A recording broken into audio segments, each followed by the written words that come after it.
The conference room felt like a cathedral built for mourning. All dark wood and leather chairs that creaked under the weight of grief we weren't allowed to show. Rain drummed against the windows of Matthews and Associates, blurring the Boston skyline into watercolor streaks of gray and gold. I sat alone on one side of the table, my black dress still smelling faintly of the funeral flowers from 3 days ago, while across from me, Patricia adjusted her pearls with the precision of someone checking ammunition. Marcus scrolled through his phone, jaw tight, already calculating. Lauren dabbed at dry eyes with a handkerchief that had never seen tears. They looked like a family. I looked like the mistake my father had finally corrected. Before we jump back in, tell us where you're tuning in from. And if this story touches you, make sure you're subscribed because tomorrow, I've saved something extra special for you. Jonathan Matthews entered with a leather folder. His expression carefully neutral in that way lawyers practice until it becomes a second face. He was older than I expected, silver hair combed back, eyes that had seen too many families destroy themselves over money to be surprised by anything anymore. He sat down slowly, opened the folder and cleared his throat. The sound cut through the room like a blade through silk. He told us he would be reading the last will and testament of Thomas Richard Bennett. His voice was steady, almost soothing, the kind of tone you use when delivering bad news to children. Patricia leaned forward. Marcus finally looked up from his phone. Lauren stopped pretending to cry. And I just sat there, hands folded in my lap, waiting for the words that would make official what I'd always known. I was never really part of this family. I was just the girl my father married into when he took Patricia as his second wife. The first 15 minutes were exactly what I expected. The Beacon Hill mansion went to Patricia. The summer home in Newport, also Patricia. Marcus received controlling interest in Bennett Maritime Holdings, the shipping empire my father had spent 40 years building into something that moved cargo across 3 continents. Lauren got the investment portfolios, the art collection, the vintage car collection my father had loved more than he'd ever loved me. Jonathan read each bequest in the same measured tone, and with each one, I felt myself shrinking, disappearing, becoming the ghost I'd always been in that house. Then he paused. He looked down at the document, and something flickered across his face. Confusion, maybe. Or concern. He adjusted his glasses and read the final paragraph. To my daughter Victoria Bennett, I leave the sum of $50,000 in my personal library. May she find in books what I failed to give her in life. The room was silent except for the rain. $50,000. My father's estate was worth $340 million. And he'd left me the cost of a decent car and some dusty first editions I'd never wanted. Patricia smiled, a small curve of satisfaction at the corner of her mouth. Marcus exhaled, shoulders relaxing. Lauren finally put away the handkerchief, her performance no longer necessary. I didn't cry. I'd used up all my tears years ago, back when I still believed my father might see me as more than an obligation inherited through marriage vows. I stood up, the chair scraping against the hardwood floor, and walked toward the door. Jonathan called my name but I didn't stop. I couldn't breathe in that room anymore. Surrounded by people celebrating my erasure, I made it to the hallway before my legs gave out. I leaned against the wall, marble cold against my palms, and stared at the oil painting across from me. Some Bennett ancestor from the 1800s, stern and unsmiling, judging me for my weakness. The building was old money and old ghosts, the kind of place where your worth was measured in your last name and your ability to pretend everything was fine. My phone buzzed. A text from Marcus. We need to discuss the logistics of clearing out your things from the house. Please coordinate with Patricia's assistant. He didn't even have the decency to pretend it hurt him. To him, I was already gone, just another item to be cleared out and forgotten. I walked out into the rain without an umbrella. Boston in October is all cold wind and wet leaves, the kind of weather that seeps into your bones and stays there. I stood on the steps of the law office watching cars splash through puddles, their headlights cutting through the early evening gloom. Somewhere across the city, Patricia was probably already redecorating, erasing the last traces of my father's first marriage, the first family, the life before she arrived and made everything hers. My father had been gone for 6 months, but I'd lost him long before that. Cancer took his body, but Patricia had taken his heart years earlier, along with his attention, his pride, his legacy. She'd done it slowly, carefully, the way water wears down stone. A comment here about how I was too sensitive, too academic, too much like my mother. A suggestion there that perhaps I'd be happier pursuing my own path, away from the family business. By the time I realized what was happening, I'd already been pushed so far to the margins that I was barely visible. I walked to my car, a 10-year-old sedan that looked embarrassingly out of place in the parking garage next to Marcus's Tesla and Lauren's Range Rover. Inside, I sat in the driver's seat and stared at my reflection in the rearview mirror. 41 years old, hair going gray at the temples, eyes that looked older than they should. I'd spent my entire adult life studying marine ecosystems, earning a doctorate, publishing research that actually mattered. I'd built a life that had nothing to do with Bennett Maritime Holdings or shipping routes or the weight of family expectations. And still, sitting in that garage, I felt like a failure because my father had valued me at $50,000 in some books. My phone rang. I almost didn't answer, but the name on the screen stopped me. George Palmer. My father's assistant for 23 years, the man who'd scheduled every meeting, screened every call, knew every secret my father had ever kept. I answered, my voice rough. He asked if I'd left the law office yet. I told him I was still in the garage. He said he needed to see me, that it was urgent, that there was something about the will I needed to know. His voice was tight, anxious in a way I'd never heard from George. He was always calm, always composed, the steady presence in my father's chaotic empire. But now he sounded afraid. We met at a coffee shop in Cambridge, far enough from Beacon Hill that we wouldn't run into anyone from my father's world. George arrived 10 minutes after me, looking older than I remembered, his suit rumpled, his eyes rimmed with red. He ordered nothing, just sat across from me in a corner booth and pulled out a manila envelope, worn at the edges like it had been carried around for months. He told me he'd been my father's assistant since before I was born, that he'd watched me grow up, watched my father make choices that broke his own heart. He said Patricia had been a poison that seeped in slowly, turning my father against his own instincts, his own values. But in the end, George said, Thomas had remembered who he really was. He'd remembered Catherine, my mother, the woman he'd loved before ambition and loneliness had driven him into Patricia's arms. I stopped him. I told him my mother had been dead for 35 years, that she'd drowned off the coast of Maine when I was 6, that I barely remembered her face except from photographs. George shook his head slowly, his hands trembling as he pushed the envelope across the table. He said there were things I didn't know, things my father had kept hidden to protect me, to protect everyone. And now that he was gone, the truth was the only inheritance that mattered. Inside the envelope was a letter, written in my father's handwriting, the script shaky but unmistakable. It was dated 1 week before he died, when the cancer had already spread to his brain, when the morphine made him drift between clarity and confusion. The letter was addressed to me. Victoria, it began. If you're reading this, then George has done what I asked. I don't have much time left, and there are things you need to know before Patricia destroys what remains of the truth. The will that Jonathan read today is not my final will. It's the one Patricia forced me to sign when I was too weak to fight, when the pain made me willing to agree to anything just to make it stop. But I made another will, my real will, and I hid it where only someone who truly knew me would think to look. My hands shook. The coffee shop noise faded into static. I kept reading. Your mother didn't drown, Victoria. That's what I told everyone, what I had to tell everyone, because the truth would have destroyed us all. Catherine found something she wasn't supposed to find. Documents that proved Patricia and Marcus were embezzling from the company, funneling money into offshore accounts, preparing to push me out and take everything. Catherine confronted me, begged me to go to the authorities, but I was a coward. I was afraid of the scandal, afraid of losing the business my grandfather built. So I made a deal with Patricia. Catherine would disappear, go into hiding, and in exchange Patricia would stop the embezzling and never touch you. I sent your mother away to protect her, and I told you she died to protect you from the truth. It's the worst thing I've ever done, and I've spent 35 years trying to live with it. The letter blurred. I blinked hard, forcing myself to keep reading.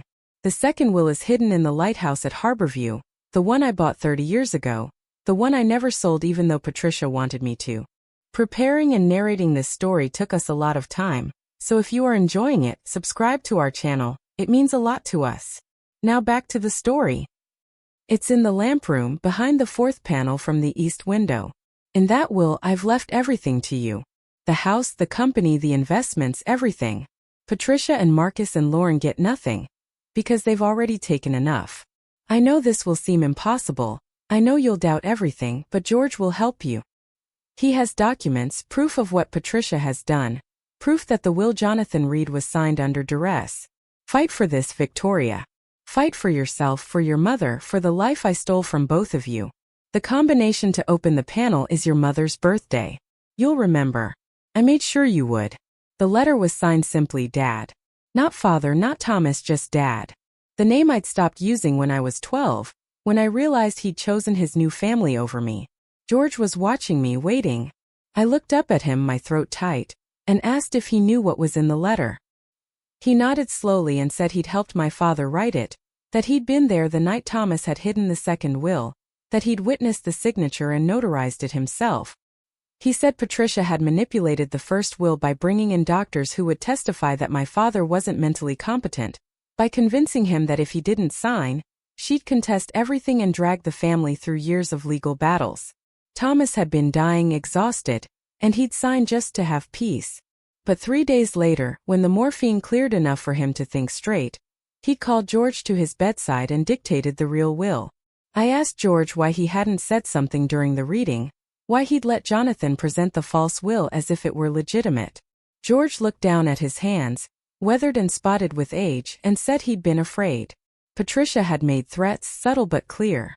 If George interfered, if he tried to present the second will, she'd make sure he was charged as an accomplice to my father's supposed mental incompetence. She'd destroy his reputation, his retirement, everything he'd worked for. But sitting in that coffee shop watching me read the letter, George said he couldn't stay silent anymore. He said my father had been his friend, the best man he'd ever known despite his mistakes, and he owed him this final act of loyalty. I folded the letter carefully and put it back in the envelope. My mind was racing, trying to process what I just learned. My mother was alive. Patricia had been embezzling. There was a second will. Everything I thought I knew about my life, my family, my father's death, was built on lies that were finally crumbling. I asked George where my mother was now, if he knew, if my father had stayed in contact with her. George hesitated, then said that Thomas had sent money every month to an account in Portland, Maine, but he'd never told George who received it or how to find her. The payments had stopped when Thomas died, the account closed by whoever had been managing it. But George believed that if I found the second will, if I claimed my inheritance, my mother would hear about it. She'd been watching from a distance all these years, waiting for the moment when it was safe to come back. The rain had stopped by the time I left the coffee shop, but the streets were still slick and shining under the streetlights. I drove home to my small apartment in Somerville, a place Patricia had once visited and described as quaint, which was her way of saying inadequate. It was a third-floor walk-up with creaky floors and radiators that clanged through the night, but it was mine. The walls were covered with photographs of coral reefs and kelp forests, the work I'd done in graduate school studying ecosystem collapse. My father had never asked about my research, never attended a single lecture or conference. To him, my career was a hobby, something to keep me occupied until I grew out of it and joined the family business like I was supposed to.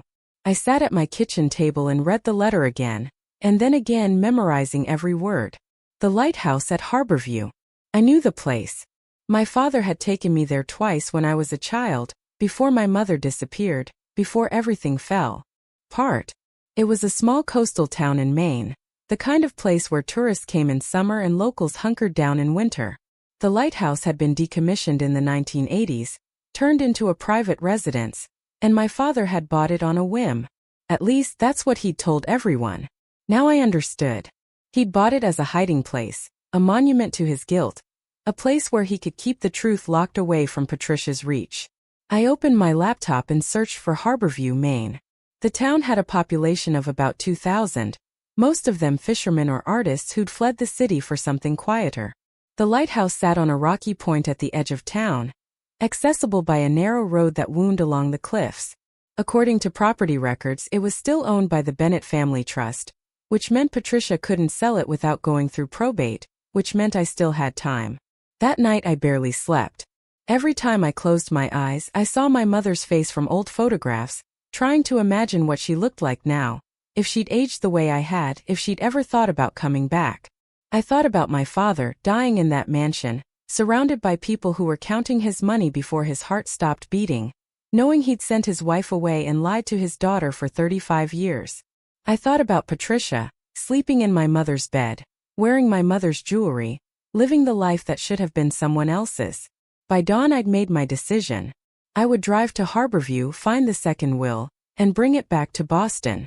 I would fight Patricia and Marcus and Lauren with every legal weapon I could find.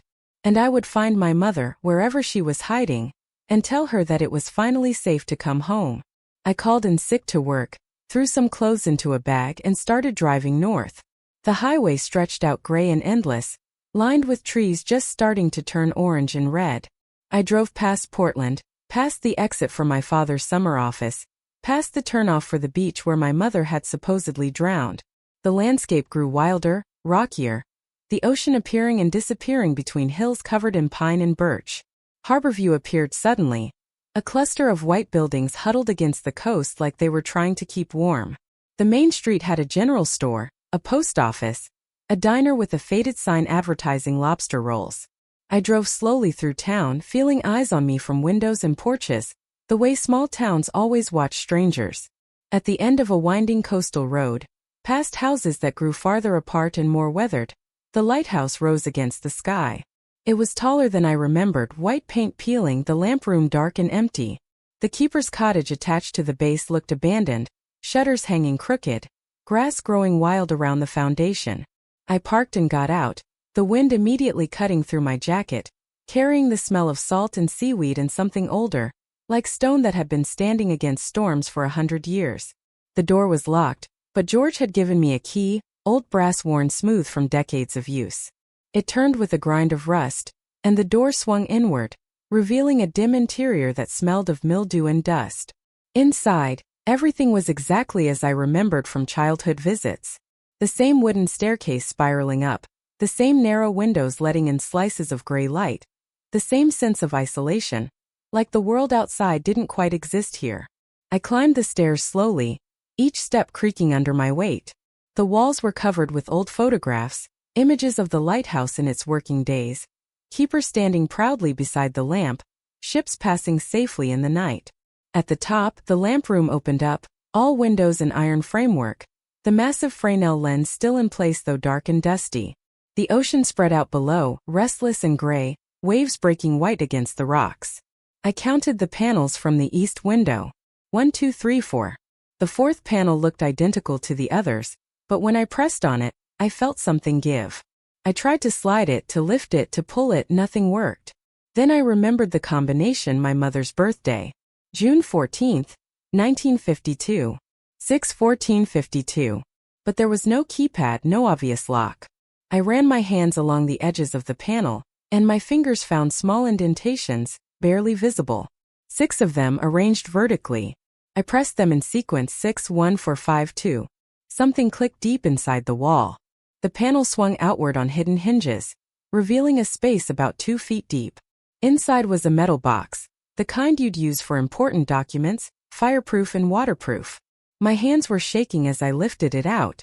It was heavier than I expected, substantial, real. I set it on the floor and opened the clasp. Inside, on top of everything else, was another envelope with my name on it. Below that, a thick document bound in blue legal backing. Last Will and Testament of Thomas Richard Bennett, dated 7 days before his death. Witnessed and notarized by George Palmer. I sat there on the floor of the lamp room, holding my inheritance in my hands, and finally let myself cry. Not the bitter tears of the will reading, but something deeper. Something that came from a place I'd kept locked away for 35 years. My father had remembered me. In the end, when it mattered most, he'd chosen me over Patricia's threats and Marcus's ambitions and his own fear of scandal. He'd hidden the truth where only I could find it, in a lighthouse that held the last memories of my mother, secured by the date of her birth.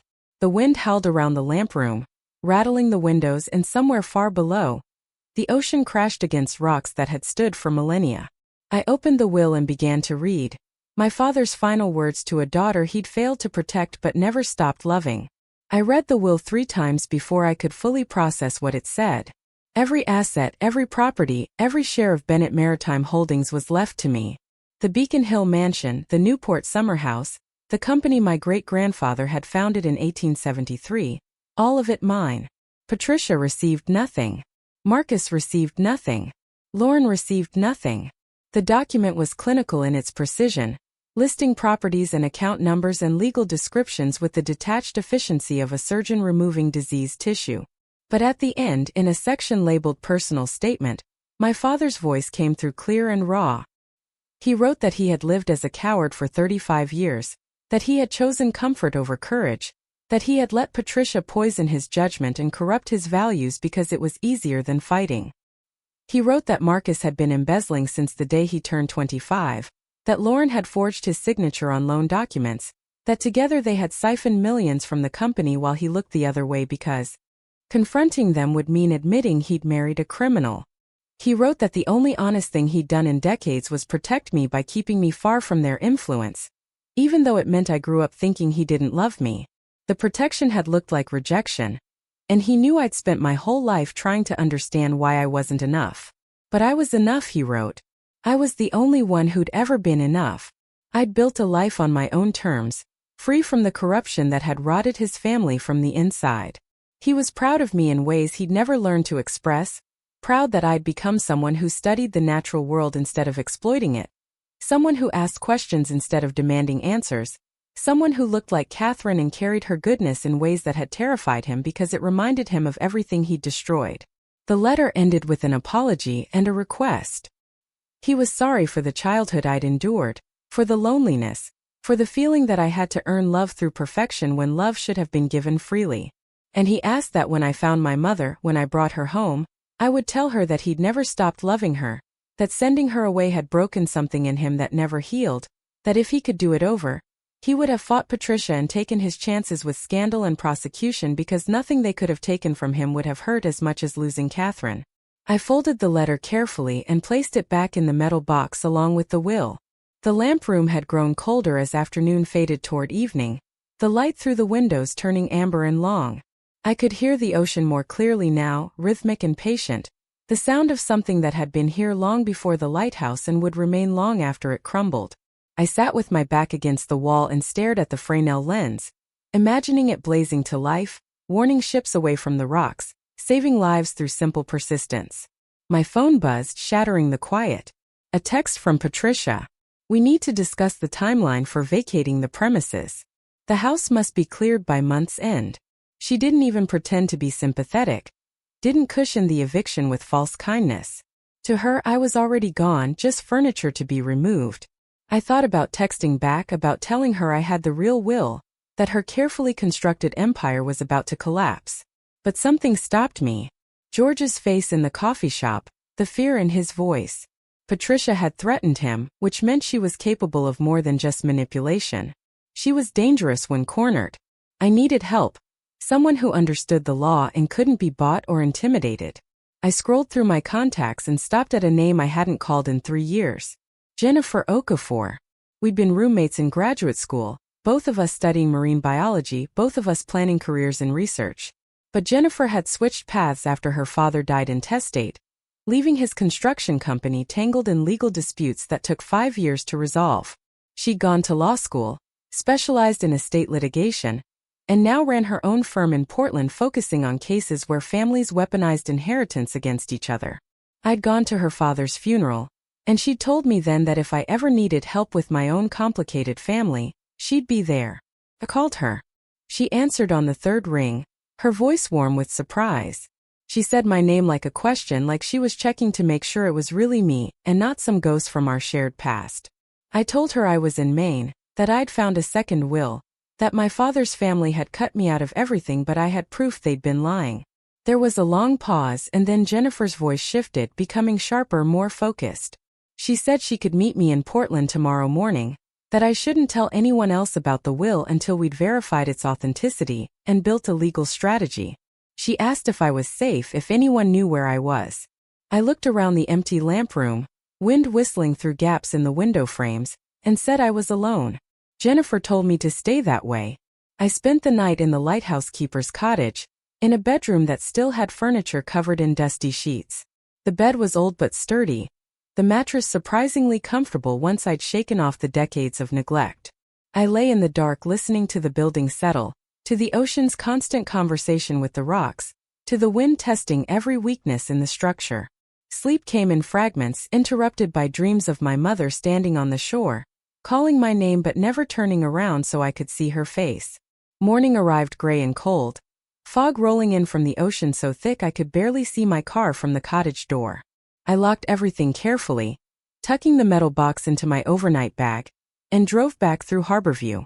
The town looked different in daylight, less lonely and more defiant, like a place that had survived by refusing to surrender to the elements. I stopped at the diner for coffee and overheard two fishermen talking about the lighthouse, how Old Man Bennett had bought it decades ago but never did anything with it, how it just sat there like a monument to money that didn't know what to do with itself. I wanted to tell them it wasn't a monument to money, it was a vault for secrets, but I just paid for my coffee and left. Portland was an hour south, the fog lifting as I drove, revealing a coastline that shifted between rocky drama and quiet beaches. I'd been to the city before for conferences, knew its streets well enough to find Jennifer's office without GPS. She worked out of a renovated brick building in the Old Port District, her firm's name etched in gold on a glass door. Okafor and Associates Trusts and Estates. The waiting room was elegant but not ostentatious, comfortable chairs and art that looked local. The kind of space designed to make people feel heard rather than judged. Jennifer came out to meet me herself. She looked exactly as I remembered, tall and composed, her hair in long braids, her handshake firm. But her eyes were different, sharper, carrying the weight of too many families destroying themselves over money. She led me back to her office, closed the door, and asked to see the will. I handed her the metal box. She opened it carefully, read the document in silence, then read it again. When she looked up, her expression was grave. She told me this was legitimate, that the witnesses and notarization were properly executed, that the date and circumstances would hold up under scrutiny. But she warned me that Patricia would fight with everything she had, that contested wills could take years to resolve, that I should be prepared for a battle that would cost me financially and emotionally. I asked Jennifer what my chances were. She leaned back in her chair, considering. She said that in probate law, the last valid will is the one that matters, and this will was clearly dated after the one Jonathan Matthews had read. But Patricia would argue that my father was mentally incompetent when he signed it, that the cancer and morphine had made him unable to understand what he was doing. We would need medical records, testimony from doctors who treated him, evidence that he had lucid periods when he was capable of making legal decisions. I told Jennifer about George Palmer, about his role as witness, about the letter my father had written. She listened carefully, taking notes, asking questions about timelines and who else might have known about the second will. When I mentioned that my mother was alive, that she'd been in hiding for 35 years, Jennifer's pen stopped moving. She looked at me, and I saw something shift in her expression. She asked if I had any proof of that, anything beyond my father's letter. I shook my head. Jennifer said we needed to find my mother, that her testimony would be crucial, that if she could speak to my father's state of mind and Patricia's history of manipulation, it would strengthen our case immeasurably. But finding someone who'd been hiding for 3.5 decades wasn't going to be easy. I told Jennifer about the monthly payments my father had made to an account in Portland, the ones that had stopped when he died. She asked if George knew the account number. I texted him, and he responded within minutes with a string of digits and the name of a bank. Jennifer made a call, spoke quietly to someone about subpoenas and financial records, then hung up and told me it would take a few days but she could trace where the money had been going. In the meantime, she wanted me to go back to Boston, to act as if nothing had changed, to not give Patricia any reason to suspect I'd found the second will. I didn't want to go back. The thought of seeing Patricia in my father's house, of pretending to pack up my belongings like an obedient daughter accepting her $50,000 consolation prize, made my stomach turn. But Jennifer was right. If Patricia knew I had the real will, she'd have time to prepare, to hide evidence, to create a narrative that painted me as a vengeful daughter trying to overturn my father's final wishes. Surprise was my only advantage. I needed to keep it. I drove back to Boston that afternoon, the metal box locked in my trunk beneath a spare tire and jumper cables. The city felt different now, darker somehow, like I was seeing it through new eyes that recognized danger in familiar places. I went to my apartment in Somerville and found an eviction notice taped to my door. 30 days to vacate. Failure to comply would result in legal action. It was signed by a property management company I'd never heard of, and when I looked closer at the letterhead, I saw a subsidiary notation. A division of Bennett Holdings Group. Patricia had moved faster than I'd expected. She'd somehow arranged for my lease to be terminated, probably by buying the building or calling in favors with whoever owned it. It was a message clear and cold. She controlled everything now, including where I lived and how long I had to accept my new reality. I photographed the notice, sent it to Jennifer, and got a response within an hour. Illegal eviction. We'll fight it. But it confirmed what I already knew. Patricia wasn't just protecting her inheritance. She was actively trying to destroy me. That night I couldn't sleep. I lay in bed staring at the ceiling, listening to my neighbors through thin walls, feeling the apartment shrink around me like a trap. At 2 a.m, I gave up and went to my laptop, searching for anything I could find about Catherine Williams Bennett. My mother had been erased so thoroughly that even the internet, which forgets nothing, barely remembered her. I found one newspaper article from 1987, a small piece in the Portland Press Herald about a woman who drowned while swimming near Harborview. The body was never recovered, the article said. Local authorities attributed the incident to strong currents and cold water. A private memorial service was held. Survived by her husband Thomas Bennett and daughter Victoria. I read that line over and over. Survived by. But she hadn't died. She'd been sent away, forced into hiding by a man who'd chosen his company over his wife, his reputation over her safety. I wondered what that had been like for her, leaving her daughter behind, spending 3.5 decades in some unknown place, watching from a distance as I grew up without her. I wondered if she'd hated my father for it, if she'd ever forgiven him, if she even knew he was dead. My phone rang, startling me out of my thoughts. It was George Palmer, his voice urgent and low. He told me not to go to the Beacon Hill house, that Patricia had hired a security company to change all the locks and install cameras, that she'd told the staff I was no longer welcome on the property. He said she'd been going through my father's papers, shredding documents, erasing files from his computer. Whatever evidence he'd kept about her embezzling, about the false will, she was systematically destroying it. I asked George if he had copies of anything, if my father had made backups. There was a long pause and then George said yes. My father had been paranoid in his final months, sensing that Patricia would try to rewrite history once he was gone. He'd created a secure digital archive, encrypted and stored on a remote server, with George as the only other person who had access. Financial records going back 20 years, emails between Patricia and Marcus discussing their schemes, forged documents with my father's signature, all of it preserved and waiting. George said he would send me the access codes, that I should download everything immediately and give it to Jennifer. But he warned me to be careful. Patricia had people watching, listening, reporting back to her. She knew I'd been to the lighthouse, knew I'd met with a lawyer in Portland, knew I wasn't going quietly. George's voice cracked when he said this, and I realized he was afraid, genuinely afraid of what Patricia might do if she felt threatened enough. I thanked him, told him he'd done more than anyone had a right to ask, that my father had been lucky to have him. George was quiet for a moment, then said my father had been a good man who'd made terrible choices, and the least George could do was help him make one good choice at the end. After we hung up, I sat in the blue light of my laptop screen and waited for the email. It came at 3 a.m. A simple message with a string of alphanumeric codes, and a URL that led to a login page.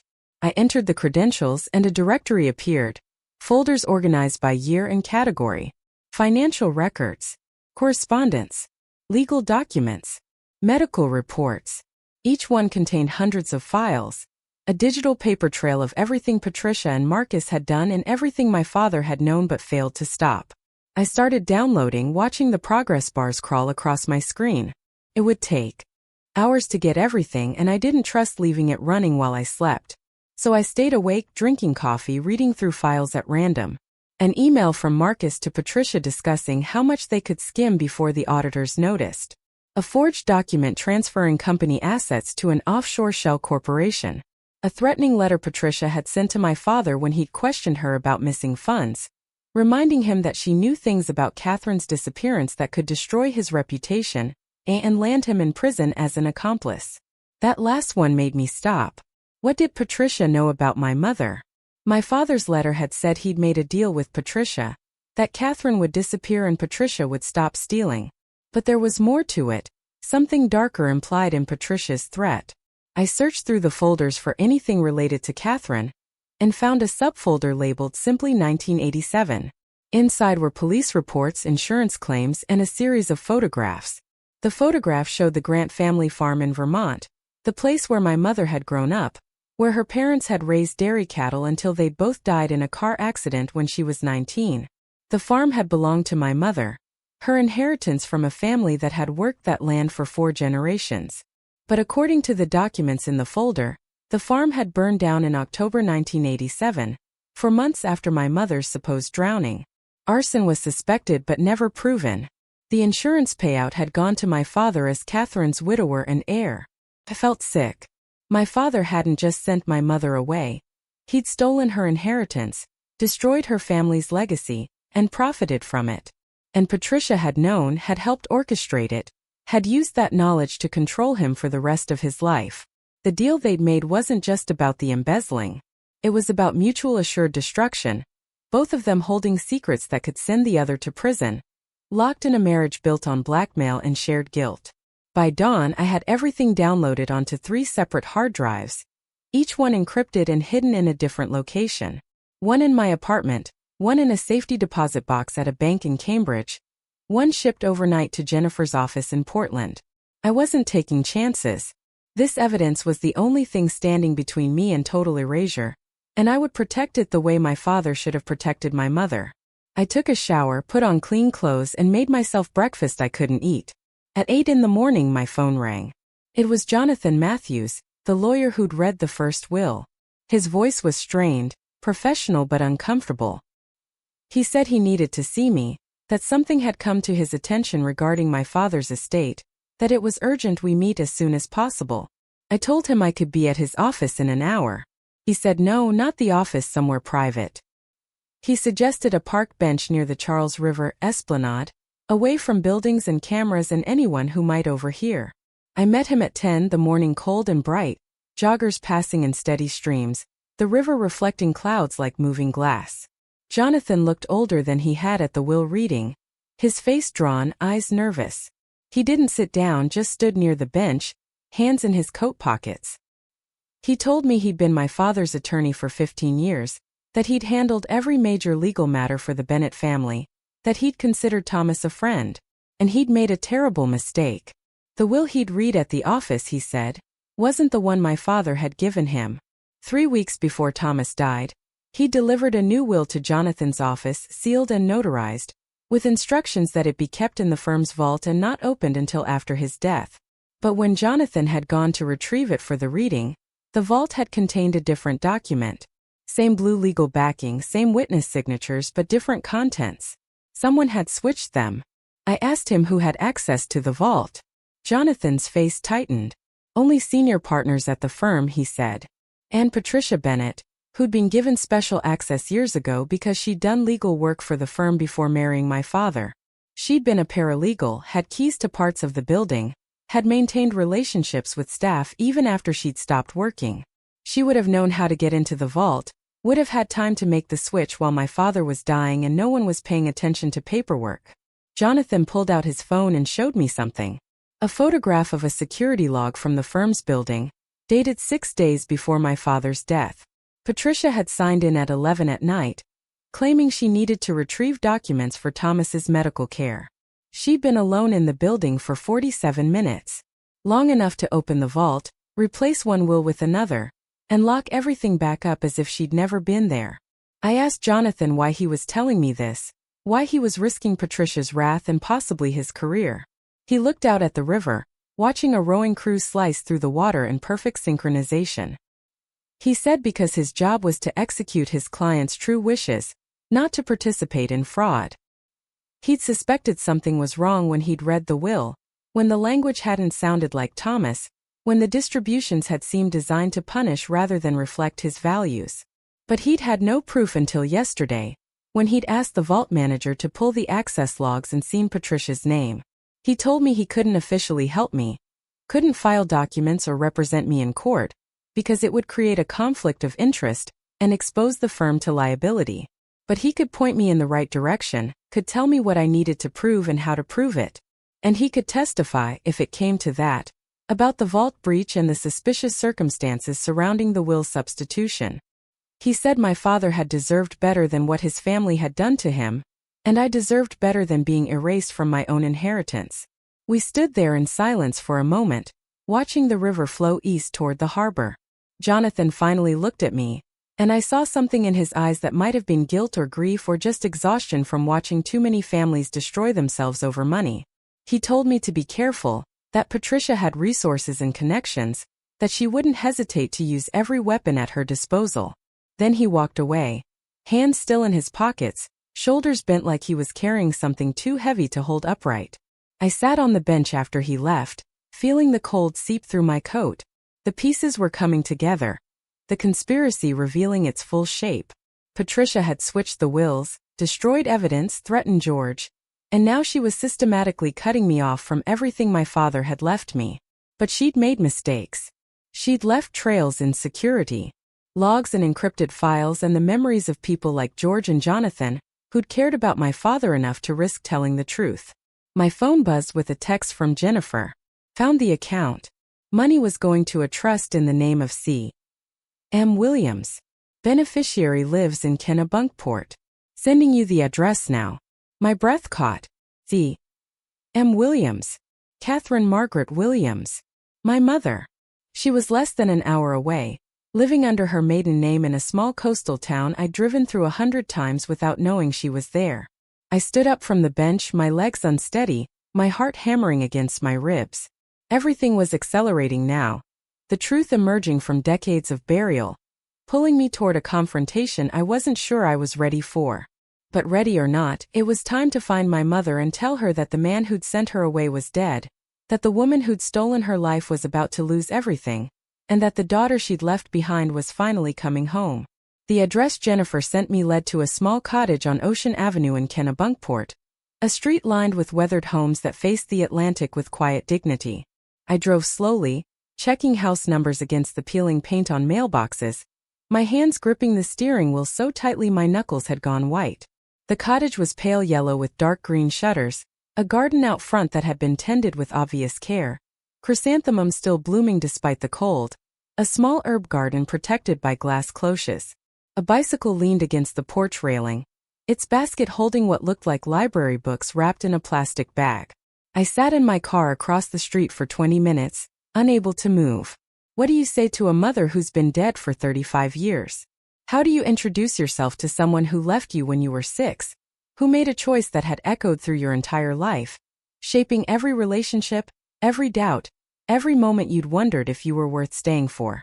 My therapist in graduate school had said I had abandonment issues, which was the kind of obvious diagnosis that cost $200 an hour to hear. Of course I had abandonment issues. My mother had drowned, or so I'd been told, and my father had replaced her with a woman who'd looked at me like I was something tracked in on the bottom of a shoe. But now I knew my mother hadn't drowned. She'd been forced into hiding, sent away to protect me, which was either the most selfless thing anyone had ever done or the most cowardly, depending on how you looked at it. My father's letter had said it was to keep me safe, to keep Patricia from using me as leverage. But sitting outside that yellow cottage, I couldn't help wondering if it had also been easier for both of them, if my mother had been relieved to escape a marriage that had clearly been troubled, if my father had been grateful not to fight a battle he didn't think he could win. A woman emerged from the cottage carrying a canvas shopping bag. She was in her early 70s, gray hair pulled back in a loose bun, wearing jeans and a wool cardigan the color of rust. She moved with the careful deliberation of someone whose joints protested in the morning, locking the door behind her, checking it twice. When she turned toward the street toward me, I stopped breathing. She had my face. Or I had hers. The same narrow nose, the same wide-set eyes, the same way of holding her shoulders slightly hunched as if apologizing for taking up space. I'd spent my entire life looking in mirrors and seeing a stranger, wondering where my features had come from, which genetic lottery had produced me. Now I knew. Every photograph of my mother had been from a distance or slightly out of focus, Patricia making sure nothing clear enough remained to haunt the house. But here she was, alive and solid and walking toward a blue sedan parked in her driveway. I got out of my car before I could talk myself out of it. My legs felt disconnected from my body, moving on their own authority. I crossed the street and called out, my voice cracking on a name I hadn't said out loud since I was a child. She turned, her expression polite but guarded. The look people give strangers in small towns where everyone knows everyone and you clearly don't belong. Then her eyes met mine, and the shopping bag slipped from her hands, spilling apples and a loaf of bread onto the driveway. She said my name not as a question but as a recognition, the way you might say the name of someone you'd seen in a dream. Victoria. She took a step forward, then stopped, her hand rising to her mouth. I could see her trying to reconcile the 6-year-old she'd left behind with the 41-year-old woman standing in front of her. Tears filled her eyes, spilled over, ran down cheeks that looked weathered by ocean wind and decades of grief. I didn't know what to say, so I said the only thing that made sense. He's gone. Dad died 6 months ago. She nodded slowly, her hand still covering her mouth, and I realized she already knew. Of course she knew. She'd been watching from a distance all this time, reading obituaries, following news about Bennett Maritime Holdings, tracking the life she'd been forced to abandon. She'd known he was dying and she'd stayed away, kept her promise, protected the secret that had kept me safe even as it destroyed her. We stood there in her driveway while neighbors walked dogs and cars past, and the world continued without acknowledging that something impossible was happening. Finally, she bent down and started gathering the spilled groceries, her movements mechanical, giving her hands something to do while her mind processed. I knelt beside her, picking up apples that had rolled under her car, and our hands touched when we both reached for the same one. Her skin was cold, papery, marked with age spots I didn't remember. She pulled back as if I'd burned her. She asked if I wanted to come inside. Her voice was barely above a whisper, rough from disuse or emotion or both. I nodded and she led me up the porch steps, fumbling with her keys, dropping them once before managing to unlock the door. The interior of the cottage was small but immaculate, hardwood floors covered with faded rugs, furniture that looked secondhand but well cared for, walls lined with bookshelves and watercolor paintings of coastal scenes. Everything was modest, carefully budgeted, the home of someone who'd learned to live on very little. She put the groceries away in a kitchen barely large enough for 2 people, her back to me, movements precise and controlled. I stood in the doorway, not sure if I should sit or help her leave. When she finally turned around, she'd composed herself, wiping her face with a dish towel, straightening her cardigan. She asked if I wanted tea. I said yes, even though I hated tea because it was something to do, a ritual that might make this surreal moment feel more bearable. We sat at a small table near a window, overlooking the ocean. She poured tea from a ceramic pot painted with flowers, her hands shaking slightly. I watched her, cataloging every detail, trying to memorize a face I'd thought I'd lost forever. She had wrinkles around her eyes and mouth, lines earned from smiling or squinting at the sun or crying alone in the dark. Her hands were those of someone who worked with them, calloused and strong despite her age. A scar ran along her left forearm, pale and old, from some accident I'd never know about. She spoke first, her voice steadier now. She said she'd wanted to come back so many times, wanted to show up at my school or my apartment or anywhere I might be, just to see me, to make sure I was all right. But she'd made a promise to my father, a binding agreement that if she disappeared and stayed disappeared, Patricia would leave me alone, would let me grow up without being used as a pawn in their twisted game. Breaking that promise would have put me in danger, would have given Patricia leverage to manipulate my father even more than she already did. I asked her how she'd survived all these years, how she'd lived with the decision to leave her daughter behind. She looked down at her tea, watching steam rise and dissipate. She said she'd worked whatever jobs she could find, cleaning houses at first, then learning bookkeeping, eventually working for a small accounting firm in Portland that didn't ask too many questions about her past. The money my father sent had covered rent and food, enough to survive but not enough to thrive, a monthly reminder of what she'd given up. She'd built a quiet life, made a few careful friendships, volunteered at a local literacy program, tried to fill the emptiness with purpose. But she'd never stopped watching. She had scrapbooks, she told me, newspaper clippings about my achievements, printed articles from academic journals when I'd published my research, photographs she'd taken from a distance at my college graduation, standing at the back of the crowd where I wouldn't see her. She stood up and retrieved a leather-bound album from a shelf, placed it on the table between us. Inside were decades of my life, documented by a ghost, a mother who'd existed in the margins, collecting proof that I'd survived without her. I turned the pages slowly, seeing myself through her eyes. My high school yearbook photo, clipped from some newsletter. An announcement of my acceptance to graduate school. A grainy image of me presenting at a conference, probably taken from the conference website. She'd built a life around absence, around the empty space where I should have been, and somehow she'd kept going. I didn't know if that made her strong or broken or both. I told her about the will, about Patricia's betrayal, about finding my father's letter in the lighthouse. I told her he'd left everything to me, that his final act had been to undo some of the damage he'd caused, to give me the inheritance Patricia had tried to steal. My mother listened without interrupting, her face carefully neutral, and when I finished, she asked the question I'd been dreading. She asked if I hated him, if I'd spent 35 years hating the man who'd sent my mother away and lied about her death. I thought about it, really thought about it, trying to untangle the complicated mess of emotions that had defined my relationship with my father. I told her I didn't hate him, but I didn't forgive him either. He'd been weak when he should have been strong, selfish when he should have been selfless, and he'd let his fear make decisions that had scarred everyone involved. But in the end he tried to make it right, in the only way he knew how, by giving me the tools to fight Patricia and reclaim what was mine. That didn't erase the damage, didn't heal the wounds, but it was something. It was an apology written in legal documents and hidden wills, and maybe that was the only language he'd known how to speak. My mother reached across the table and took my hand, her grip surprisingly strong. She said my father had loved me, in his broken inadequate way, and that he'd loved her too, before ambition and Patricia had poisoned everything. She said the worst prison was the one you built yourself, and my father had lived in one for 35 years, trapped by choices he couldn't undo and secrets he couldn't tell. She didn't excuse what he'd done, but she'd made her peace with it, had forgiven him years ago because holding on to anger was like drinking poison and expecting someone else to die.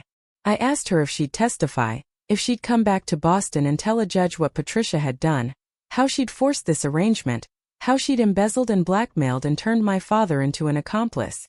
My mother's face tightened. She said she'd spent 35 years invisible, living under the radar, avoiding anything that might draw attention. The thought of standing in a courtroom, of having her name in legal documents, of being visible again terrified her. But she also said she hadn't left her daughter just to watch that daughter be destroyed by the same woman who'd driven her into hiding. She would testify, she said. She would tell the truth, the whole ugly truth, and face whatever consequences came from breaking her silence. But she needed time to prepare, to shore up her courage, to accept that the quiet life she'd built was about to shatter. I told her I understood, that I wouldn't ask her to do anything she wasn't ready for, but that I needed her to know how much it meant to me, having her back, knowing she'd existed all this time in the spaces between my memories. We talked for hours, the afternoon light fading to evening, the ocean beyond the window turning dark and restless. She told me about her parents, my grandparents I'd never known, how they'd worked the Vermont farm with their hands and their backs, how they'd taught her that land was something you cared for, not something you owned. She told me about meeting my father, how charming he'd been, how ambitious, how certain that he could build something great if he just worked hard enough. She'd loved that certainty, that drive, until she realized it had no room for anything that couldn't be measured in profit margins. I told her about my work, about studying coral reefs and kelp forests, about documenting ecosystems on the edge of collapse, about finding meaning in trying to understand the natural world, even when I couldn't understand my own family. She smiled, said I'd gotten that from her. That love of things that grew slowly and quietly, that patience with processes that couldn't be rushed. She said she'd read all my papers, even the ones filled with technical jargon she barely understood, because they were proof that I'd become someone good, someone who asked important questions, someone who cared about things that mattered. As the room grew darker, she turned on a small lamp, its light warm and yellow. She asked if I had anywhere to be, if I needed to drive back to Boston tonight. I told her about the eviction notice, about Patricia buying the building, about having 30 days to leave the only home I'd had since graduate school. My mother's expression hardened, the first anger I'd seen from her. She said I could stay here, that she had a spare room, that it wasn't much but it was mine if I needed it. The offer broke something in me. Some last defense I'd been holding against the weight of everything. I cried, really cried, the kind of tears that come from somewhere so deep they feel like they'll never stop. She moved around the table and held me, and I smelled lavender and salt air and something underneath that was just her. The scent I'd forgotten but somehow recognized. She whispered that she was sorry, that she should have fought harder, should have found a way to stay, should have protected me better. I told her it wasn't her fault, that she'd been trapped by impossible choices, that survival sometimes looked like abandonment, but was really just love doing the best it could with terrible options. We stayed like that until the tears stopped, until I could breathe normally again, until the grief had run its course and left behind something that might eventually become healing. She made dinner, a simple pasta with vegetables from her garden, and we ate in comfortable silence, two women who'd been strangers that morning and were now tentatively, carefully, beginning to rebuild something that had been broken before I was old enough to understand what was being lost. That night I slept in her spare room, in a bed with clean sheets that smelled like line drying, under a quilt she'd made herself from fabric scraps. The room was simple, just a bed and a dresser and a window that faced the ocean. I lay awake listening to waves, to the house settling, to my mother moving quietly in the room next door. I thought about Patricia sleeping in the Beacon Hill mansion, surrounded by stolen comfort, believing she'd won. I thought about Marcus and Lauren dividing their inheritance, planning their futures, certain that I'd been successfully erased. They didn't know I'd found the second will. They didn't know my mother was alive. They didn't know that everything they'd taken was about to be ripped away. In the morning I woke to the smell of coffee and found my mother already dressed, sitting at the kitchen table with a yellow legal pad covered in neat handwriting. She'd been awake most of the night, she said, writing down everything she remembered about Patricia's embezzling, about the threats, about the deal she'd made with my father. Names, dates, amounts, every detail she could recall. She said if she was going to testify, she wanted to be prepared, wanted to give Jennifer everything she needed to build an airtight case. I called Jennifer from the cottage, put her on speaker so my mother could hear.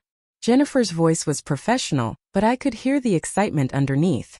She said my mother's testimony would be devastating to Patricia's defense, that combined with the financial records George had preserved in Jonathan Matthews's statement about the switched wills, we had enough to not only win the inheritance case but potentially file criminal charges for fraud, embezzlement, and conspiracy.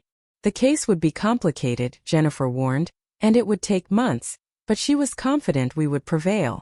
My mother asked Jennifer what the risks were, what Patricia might do if she felt cornered.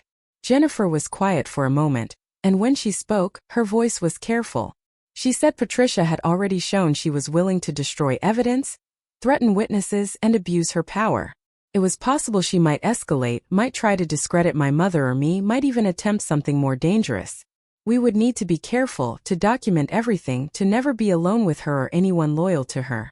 Jennifer said she would file for a restraining order, would notify the police about potential threats, would do everything legally possible to protect us. After the call ended, my mother and I sat in silence, both of us understanding that we'd crossed a threshold we couldn't uncross.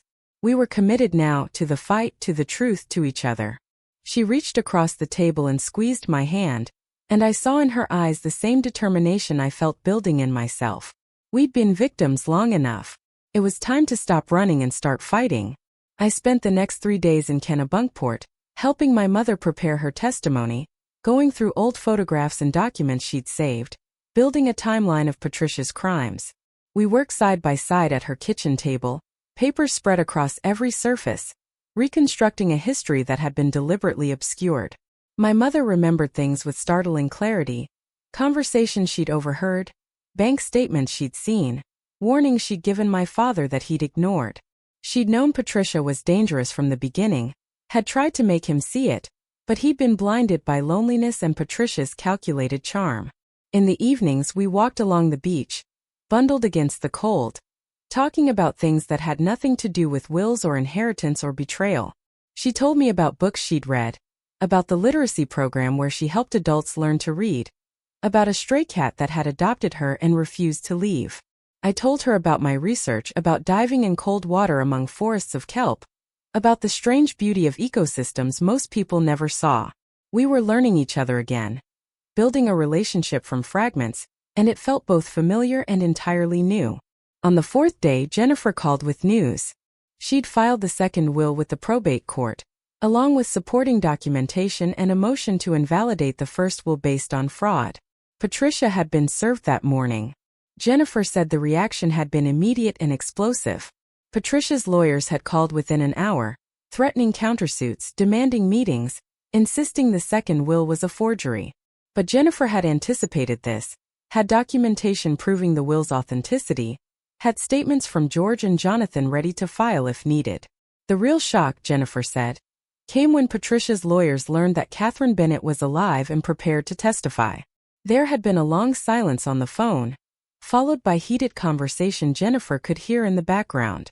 Patricia knew what my mother's testimony would mean, knew that her entire defense would crumble once a judge heard how she'd forced Catherine into hiding, how she'd manipulated my father, how she'd built her empire on blackmail and theft. Jennifer said we needed to move quickly, that Patricia would be scrambling to build a counter-narrative, to discredit us before the case went to court. She'd scheduled depositions for the following week, wanted my mother and me in her office, wanted to prepare us for the kind of aggressive questioning Patricia's lawyers would employ. She warned us they would try to paint my mother as a woman who'd abandoned her child, would suggest the second will was a fabrication I'd created in revenge, would argue that my father's cancer had made him incompetent and easy to manipulate. We needed to be ready for character assassination, for lies told convincingly, for a fight that would get ugly before it got better. That night I couldn't sleep. I lay in the spare room listening to the ocean and thought about what was coming. A public battle, our lives examined in court documents and legal filings. Our pain turned into evidence and cross-examination. Patricia would use every weapon she had, would drag us through humiliation and doubt, would try to destroy us the way she destroyed everything else she'd touched. But for the first time in my life I wasn't alone. I had my mother returned from the dead. I had Jennifer fighting beside us. I had George and Jonathan risking their own security to tell the truth. And I had the will, my father's final act of courage, his last attempt to be the man he should have been all along. In the morning my mother and I drove back to Portland together. She sat in the passenger seat, watching the coastline pass, her hands folded in her lap. She'd packed a small suitcase, enough clothes for a week, though we both knew it might be much longer before she could come home. She was leaving her safe, quiet life behind, stepping back into a world that had tried to erase her, and she was doing it for me. The weight of that gift, that sacrifice, settled in my chest like an anchor. We met Jennifer at her office, and for the next 6 hours we went over every detail of our case. Jennifer was thorough, relentless, playing the role of Patricia's lawyers, asking the hard questions we would face in deposition. She pushed my mother on why she'd left me, why she hadn't fought, why she'd accepted my father's money if she was so opposed to his choices. She pushed me on my relationship with my father, on whether I'd influenced him while he was dying, on whether my sudden appearance with a second will was just convenient timing. It was brutal, exhausting, and absolutely necessary. By the end of the session, my mother and I had our stories straight, our answers prepared, our vulnerabilities identified and defended. Jennifer said we were ready as anyone could be for the kind of warfare Patricia would wage. She reminded us to document everything, to never communicate with Patricia or her family directly, to route all contact through her office. And she told us something else, something that made my blood run cold. Patricia had hired a private investigator. Someone had been asking questions in Kennebunkport, talking to my mother's neighbors, photographing her cottage, digging into her life. Jennifer said this was normal in high-stakes litigation, that wealthy families often used investigators to find leverage, but we should assume we were being watched. My mother's face went pale. She'd spent 35 years invisible, and now someone was deliberately making her visible, exposing her, marking her as a target. I wanted to pull out, to tell Jennifer this was too dangerous, that no amount of money was worth putting my mother at risk. But my mother stopped me. She said she'd spent 3.5 decades hiding and she was done. If Patricia wanted to investigate her, let her investigate. All she'd find was a woman who'd survived impossible circumstances, who'd built a decent life from nothing, who'd never stopped loving her daughter. There was no shame in that, no secret that could be weaponized. My mother had nothing left to lose, which made her more dangerous than Patricia could possibly understand. We left Jennifer's office as the sun was setting, the city lights reflecting off wet pavement. My mother and I checked into a modest hotel near the waterfront, 2 rooms connected by an adjoining door we left open. We ordered takeout, ate while watching the news, both of us too tired to talk. But before we went to our separate rooms, my mother hugged me, held me tight, and whispered that whatever happened, we would face it together. She'd lost 35 years with me, and she wasn't losing another day. I lay in bed that night thinking about justice, about what it meant and what it cost. My father had tried to buy it with a hidden will and encrypted files. My mother was risking her safety for it. George and Jonathan were jeopardizing their careers for it. And I was fighting for it, not just for the money or the property or the company, but for something more fundamental. The right to exist, to be seen, to claim the space that was rightfully mine. Patricia had tried to erase me, to make me small and forgettable, to push me so far to the margins I'd simply disappear. But I was still here. And I wasn't disappearing. Not anymore. The depositions began on a Tuesday morning in a conference room that felt designed to intimidate. Floor-to-ceiling windows overlooked Boston Harbor, the water gray and choppy under storm clouds that had rolled in overnight. Patricia's legal team had chosen the location deliberately, a high-rise office building owned by one of Marcus's business partners, every detail calculated to remind us who held power. 3 lawyers sat across the mahogany table, 2 men in suits that probably cost more than my car, and a woman whose expression suggested she'd spent years perfecting the art of making people feel small. Patricia herself sat at the end of the table, perfectly composed in navy blue, her hands folded, her face a mask of wounded dignity. My mother sat beside me, her back straight, wearing a simple gray dress we'd bought the day before. Jennifer was on my other side, her laptop open, legal pads arranged with military precision. A court reporter sat in the corner, fingers poised over her stenography machine, ready to record every word, every pause, every moment of the battle about to unfold. The lead attorney introduced himself as Richard Chamberlain, senior partner at Chamberlain & Wells, his voice smooth and practiced. He thanked us for coming as if we'd had a choice, as if this wasn't a legal requirement. Then he looked directly at my mother, and his expression shifted, became something that might have been curiosity or might have been strategy disguised as curiosity. He began with the obvious question, asking her to state her full name for the record. Catherine Margaret Williams Bennett, my mother said, her voice steady. The stenographer's fingers flew. Patricia's lawyers exchanged glances. Chamberlain leaned forward slightly and asked how long she'd been using the name Catherine Williams instead of Catherine Bennett. My mother said she'd reverted to her maiden name 35 years ago, after her husband arranged for her to disappear, after she'd been forced to choose between her safety and her daughter's well-being. The words hung in the air like an accusation. Chamberlain didn't react, just moved to his next question, asking my mother to describe the circumstances that led to her disappearance. Jennifer objected, said the question was vague and called for narrative. Chamberlain rephrased, asked my mother to tell him what happened in the spring of 1987 that caused her to leave her family. My mother took a breath, looked at me, then looked back at Chamberlain. She told him she discovered financial irregularities in Bennett Maritime Holdings, transfers to offshore accounts that couldn't be explained, signatures that looked like my father's but weren't quite right. She'd confronted my father, shown him the documents, begged him to report it to the authorities. But he'd been afraid, my mother said. Afraid of scandal, afraid of destroying the company his grandfather had built, afraid of Patricia. Because by then, he'd already married Patricia, already brought her into the business, already given her access to everything. And when my mother insisted they go to the police, Patricia had made it clear what would happen. She'd claim my father was complicit, that he'd authorized the transfers, that together they'd been embezzling for years. She had documents to prove it, forged but convincing, enough to send my father to prison, unless my mother disappeared. Chamberlain interrupted, asked if Patricia had explicitly threatened her. My mother said yes.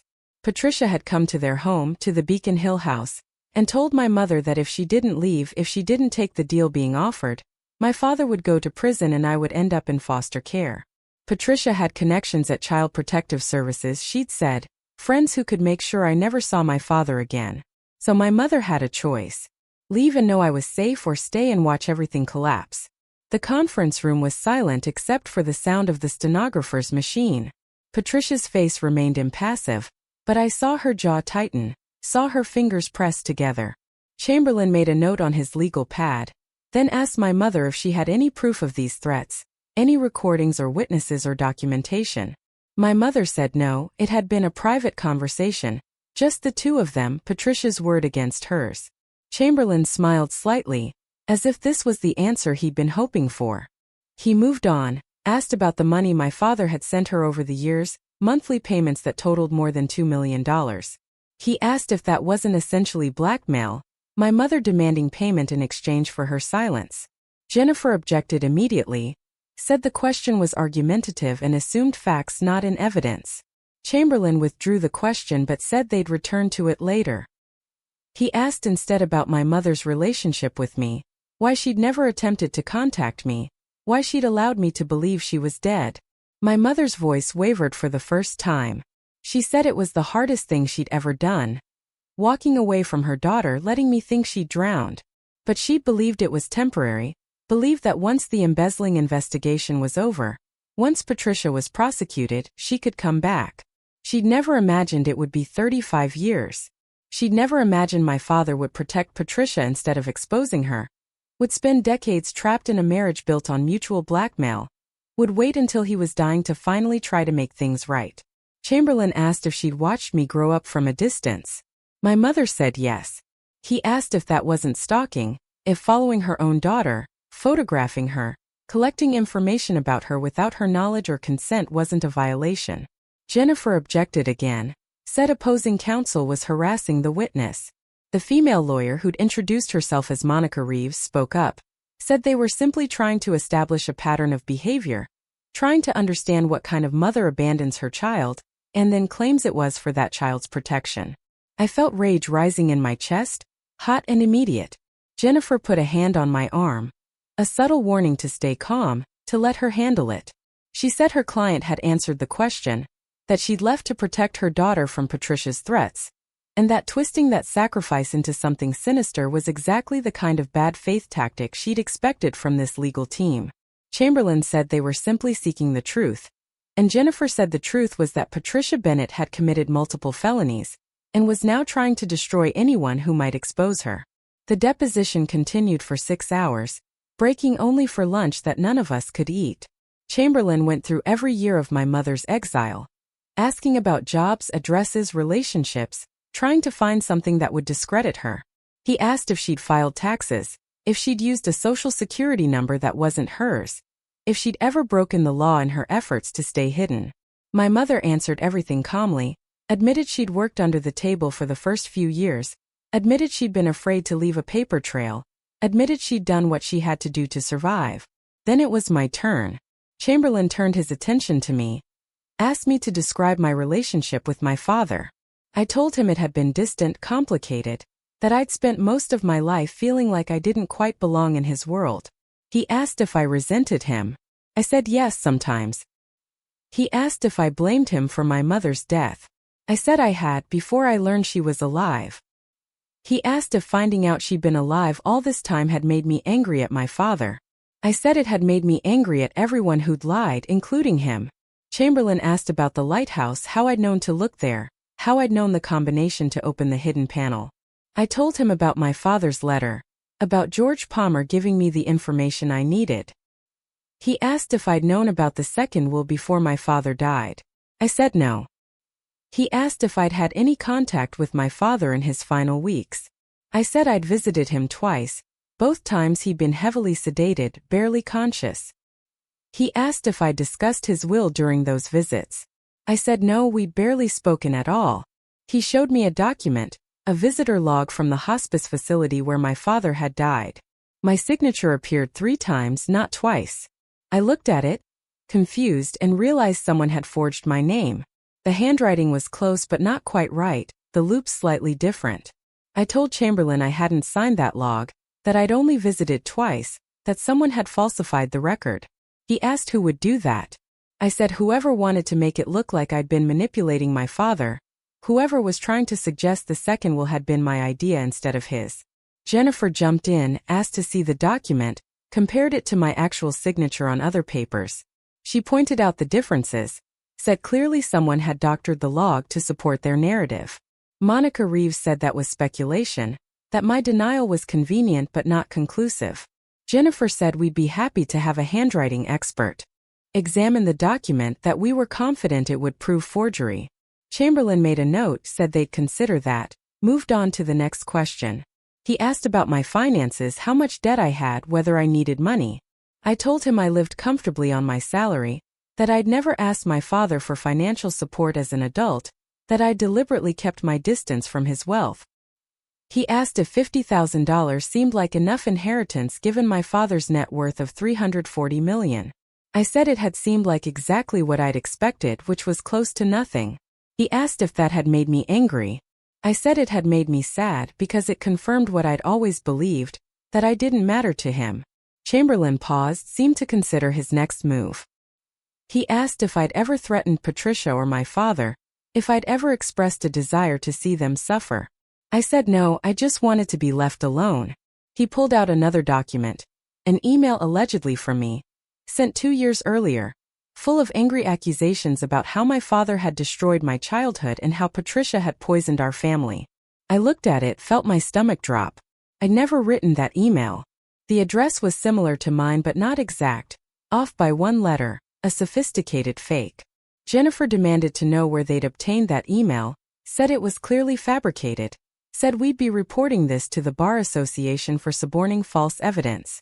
Chamberlain said it had been provided by Patricia, who'd received it 2 years ago, who'd been so disturbed by it she'd saved it. Jennifer said that was convenient, that Patricia had sat on this alleged threat for 2 years and only produced it now, when she was facing fraud charges. She said no judge would believe it, that it was obviously manufactured to make me look unstable. The tension in the room had reached a breaking point. Patricia finally spoke, her voice soft and wounded. She said I'd always resented her, always blamed her for my father's distance, always looked at her like she was an intruder. She said she'd tried to be a good stepmother, had tried to include me in family decisions, but I'd rejected every overture. She said my father had been heartbroken by my coldness, had died still hoping I'd forgive him for remarrying, never knowing I was planning to contest his will and destroy his final wishes. I stared at her across the table. This woman who'd stolen my mother's life, who'd embezzled millions, who'd manipulated my father into becoming an accomplice to her crimes. She was good, I had to admit. Her performance was flawless, the wronged stepmother, the grieving widow, the protective matriarch trying to honor her husband's memory. If I hadn't known the truth, if I hadn't seen the documents and read my father's letter, I might have believed her. But I did know the truth, and I wasn't going to let her rewrite history. I leaned forward, looked directly at Patricia, and said she was lying. I said she'd never tried to include me, had actively pushed me away, had made it clear from the moment she married my father that I was an obstacle to be removed. I said she'd switched the wills, had destroyed evidence, had threatened George Palmer, and was now fabricating emails and visitor logs because she knew the truth would destroy her. Jennifer tried to stop me, said I should only answer questions, shouldn't volunteer information. But I kept going. I said my father had left me everything because he'd finally understood what Patricia was, because in his last lucid moments he'd remembered the man he used to be, the man who'd loved my mother, the man who'd had values before Patricia corrupted them. I said the second will was his apology, his attempt to undo the damage, his final act of courage after years of cowardice. And I said I would fight for it, would expose every crime Patricia had committed, would make sure everyone knew what she'd done to my family. The room was absolutely silent. Chamberlain cleared his throat, said we should take a break, that emotions were running high.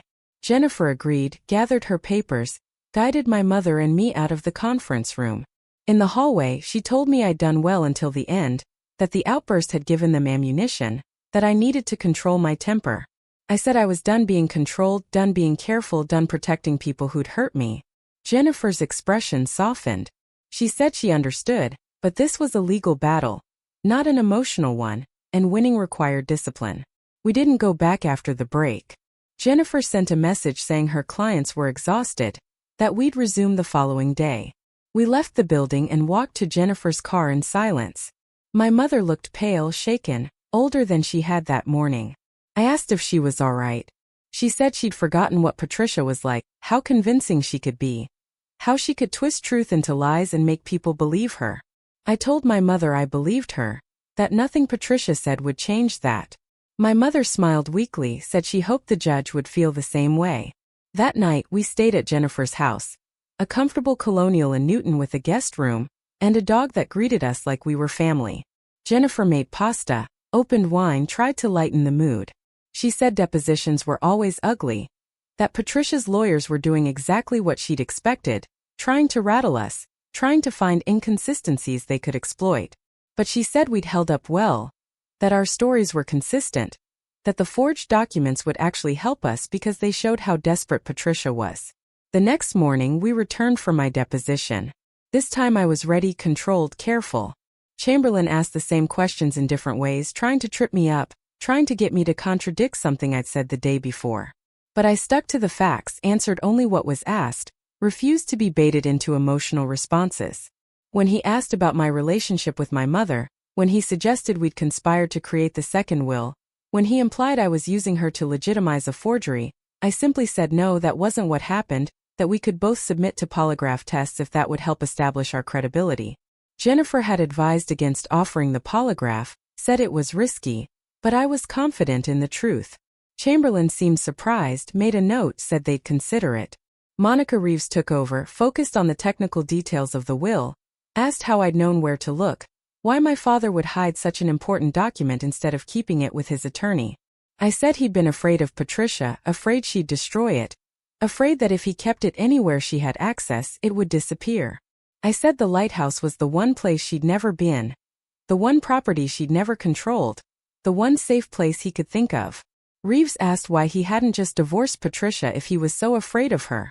I said because she'd threatened to expose him as an accomplice to the embezzling, because she had forged documents with his signature, because divorcing her would have meant prison and losing everything. He'd been trapped, caught in a web of his own bad decisions, and he'd spent 3 decades looking for a way out.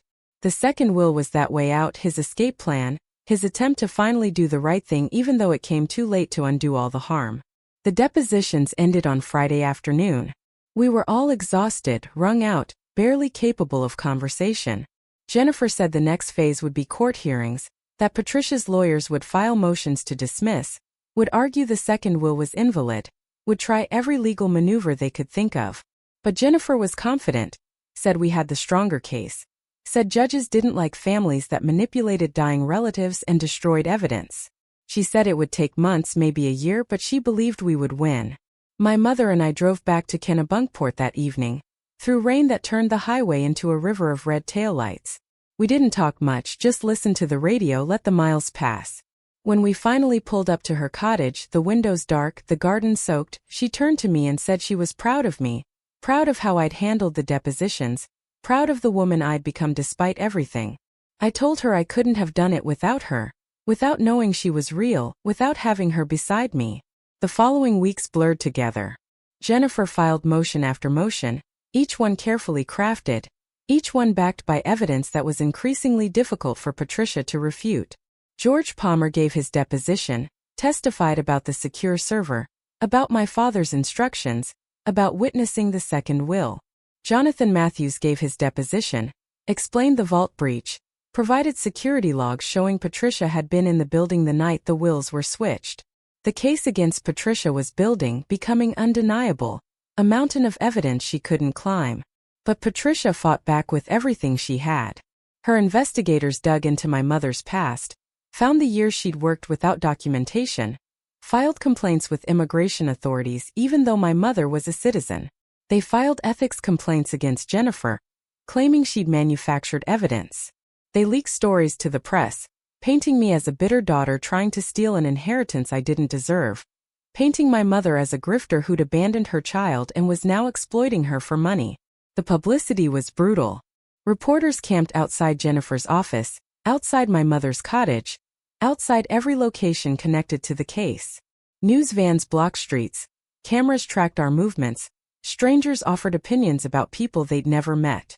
The headlines were cruel, sensational, designed to generate clicks rather than truth. Daughter claims dead mother alive and will dispute. Family fortune triggers war between widow and stepdaughter. Billionaire's secret will sparks allegations of fraud. My mother stopped leaving her house. The attention terrified her. Undid years of carefully maintained invisibility. She built a life on being overlooked, and suddenly she was the center of a media circus. I stayed with her. Deflected reporters refused to comment, tried to shield her from the worst of it. But there was no escaping it. The story had taken on a life of its own, had become entertainment for people who didn't understand that real lives were being destroyed by their casual consumption of our pain. 3 months after the depositions, Jennifer called with news. The judge had scheduled a hearing, would review the evidence and make a preliminary ruling on which will should be admitted to probate. It wasn't the final decision, but it was crucial. If the judge sided with us, admitted the second will, it would shift momentum entirely. If the judge sided with Patricia, ruled the second will was invalid or questionable, we'd be fighting uphill for years. The hearing was set for a cold morning in January, the courthouse steps slick with ice, protesters on both sides holding signs. Some supported Patricia, claimed I was trying to steal from a grieving widow, called my mother a liar and a fraud. Others supported us, held signs saying justice for Catherine and truth over money. I'd never asked for a public spectacle, never wanted strangers taking sides in my family's destruction, but there was no controlling it now. Inside, the courtroom was wood-paneled and solemn, a place built to make people feel the weight of law. Judge Margaret Thornton presided, a woman in her 60s with sharp eyes and a reputation for impatience with legal games. She'd read all the filings, reviewed all the evidence, and her first question was directed at Patricia's lawyers. She asked them to explain how their client had accessed a secure vault in the middle of the night, weeks before Thomas Bennett's death, if she hadn't been there to switch the wills.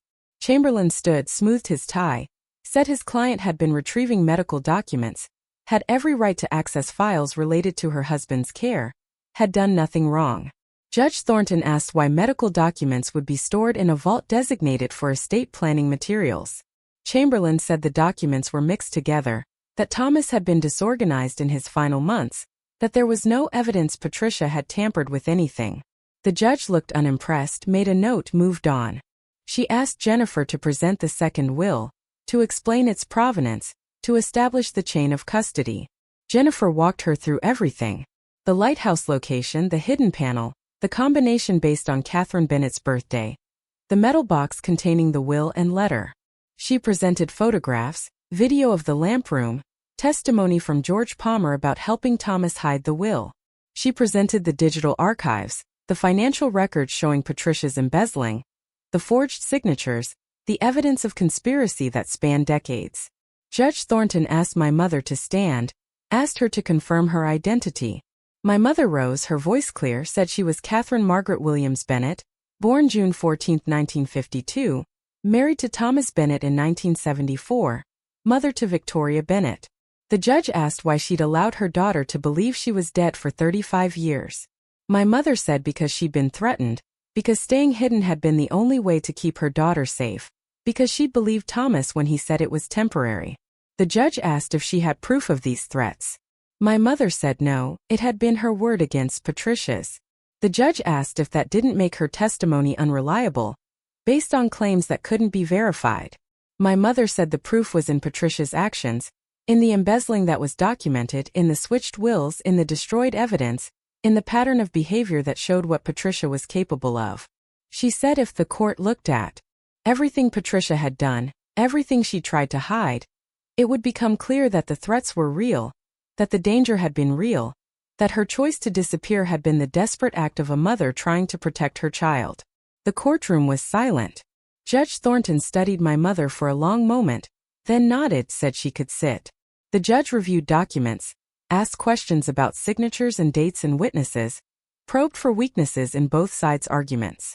Finally, she announced she'd take the matter under advisement, would issue a written ruling within 30 days. Court was adjourned. We stood as she left, and then the room erupted in whispers and movement.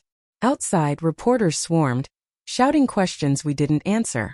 Jennifer guided us to her car, drove us away from the courthouse, away from the cameras, to a quiet restaurant where we could decompress. She said it had gone well, that the judge seemed skeptical of Patricia's explanations, that asking about the vault access was a good sign.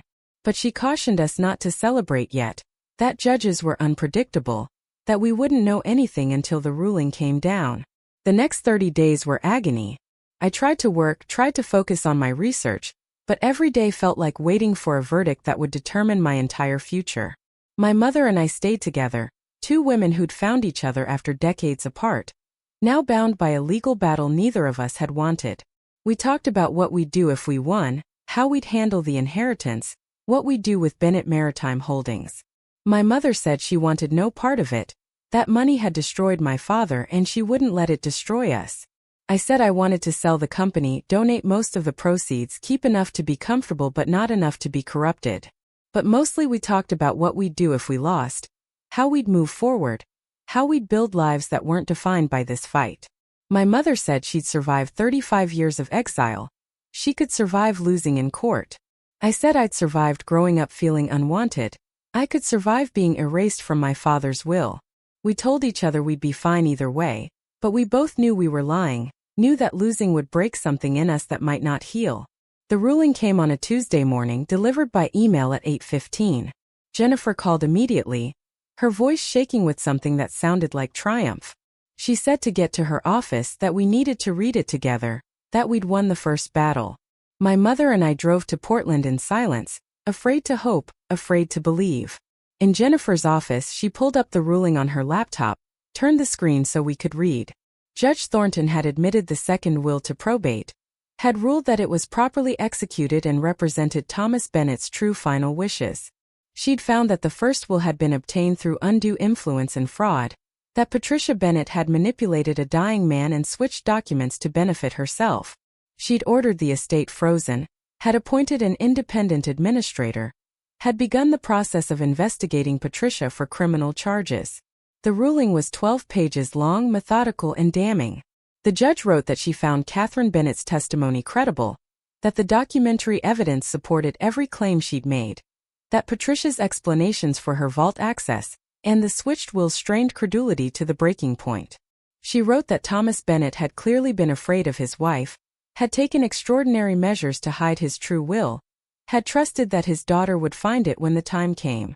She wrote that families who prey on dying relatives deserve no protection from the courts, that justice required looking past procedural technicalities to the underlying truth. I read the ruling twice, 3 times, trying to absorb what it meant. We'd won. Not the final victory, not yet, but the crucial battle that would determine everything that came after. Patricia would appeal, would fight on, but she was fighting from a position of weakness now, defending against criminal charges, watching her empire crumble. My mother cried, quiet tears of relief and exhaustion.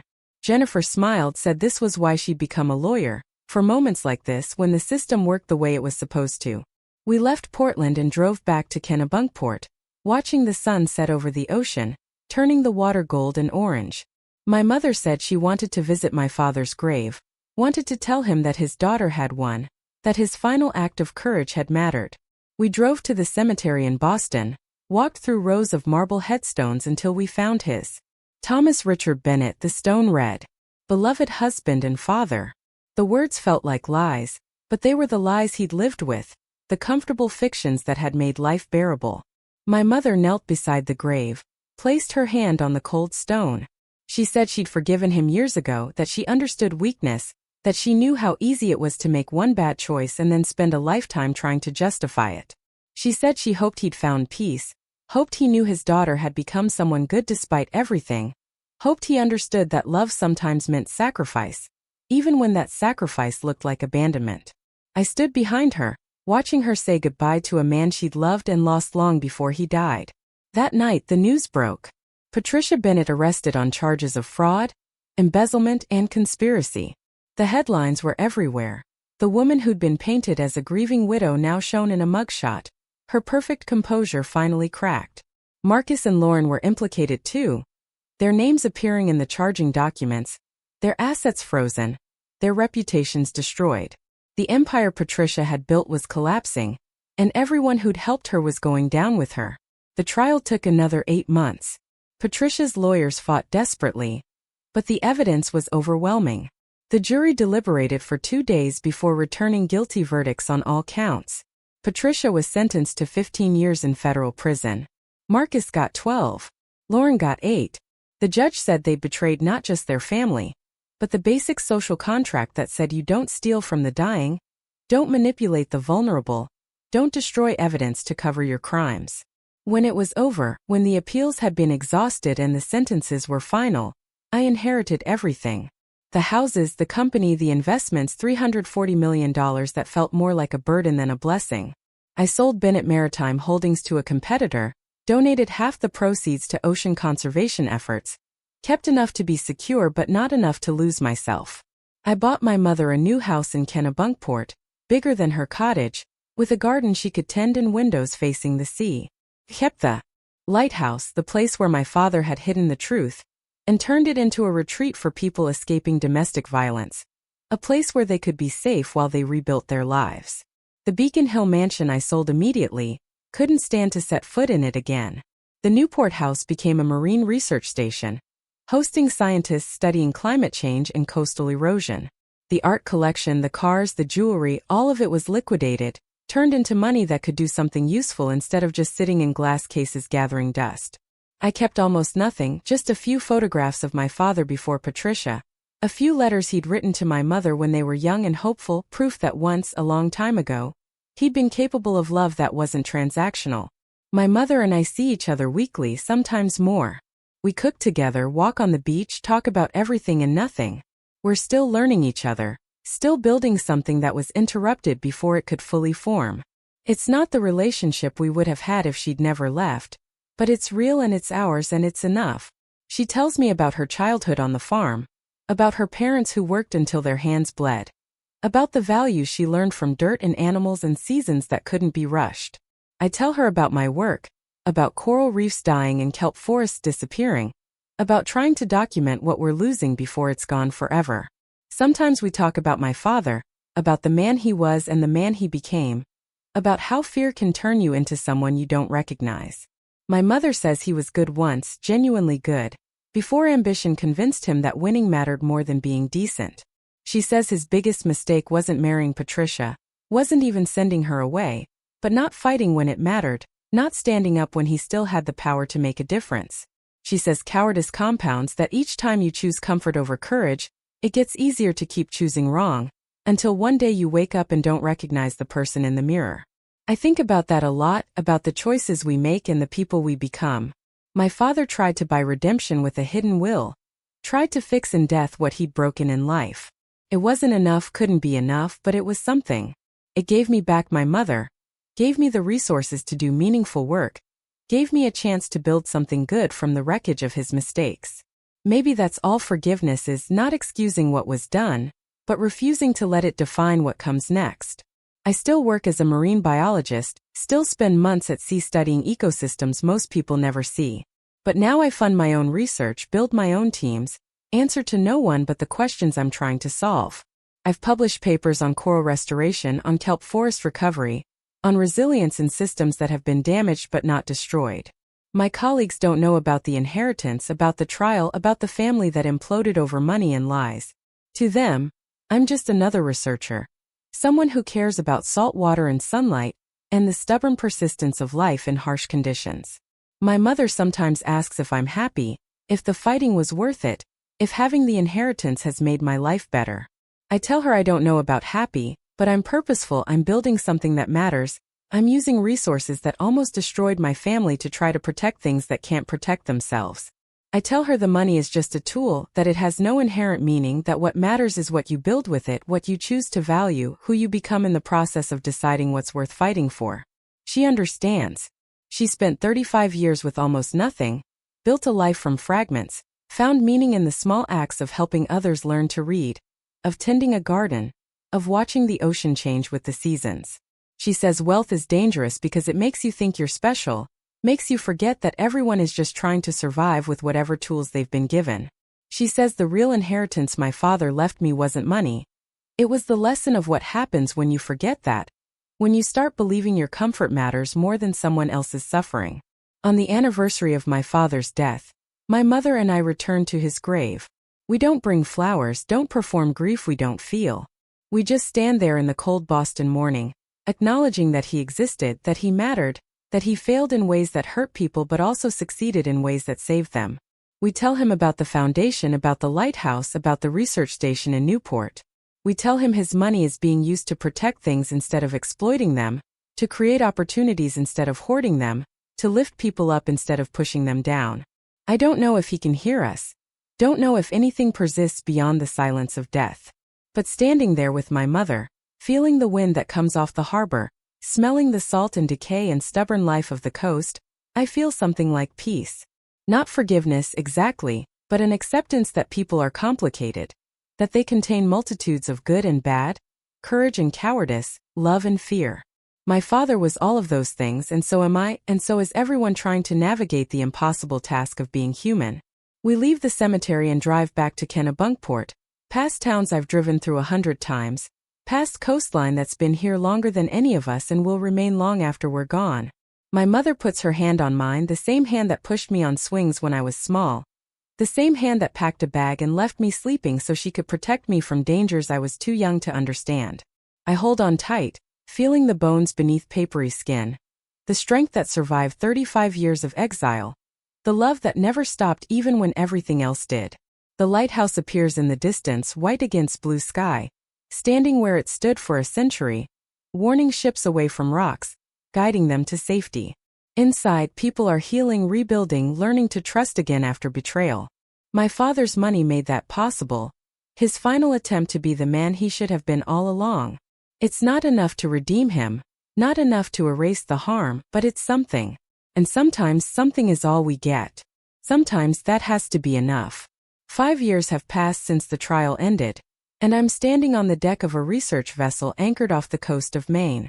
The water is impossibly clear today, revealing kelp forests swaying 30 feet below like an underwater cathedral.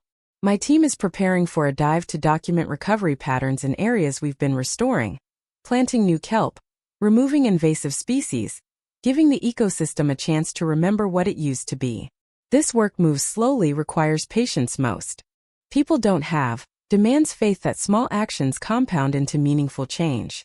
It's the opposite of everything my father built his empire on, the opposite of quick profits and quarterly returns and growth at any cost. My mother visits the research station in Newport twice a year, stays for a week each time, walks the beaches collecting shells and sea glass. She's 77 now, moving slower but still sharp, still capable of surprising me with observations about human nature that come from decades of watching from the margins. Last month she told me she's been writing a memoir. Not for publication but for herself, trying to make sense of the choices she made and the life that resulted. She asked if I wanted to read it when she's finished. I said yes, even though I'm not sure I'm ready to see my childhood through her eyes, to understand the full weight of what she carried while I grew up thinking she was dead. The lighthouse hosts 12 women right now, all of them escaping situations where staying would have meant losing themselves or worse.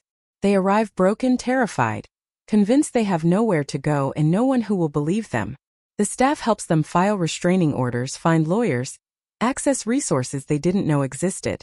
Some stay for weeks, others for months, but they all leave stronger than they arrived, carrying tools they didn't have before, knowing that survival is possible even when it seems impossible.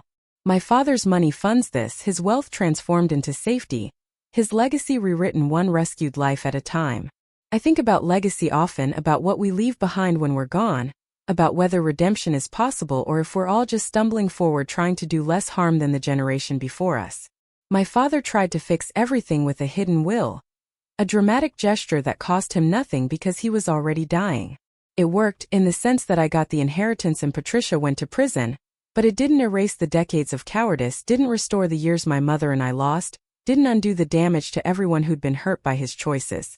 Some things can't be fixed, only acknowledged and mourned and eventually released.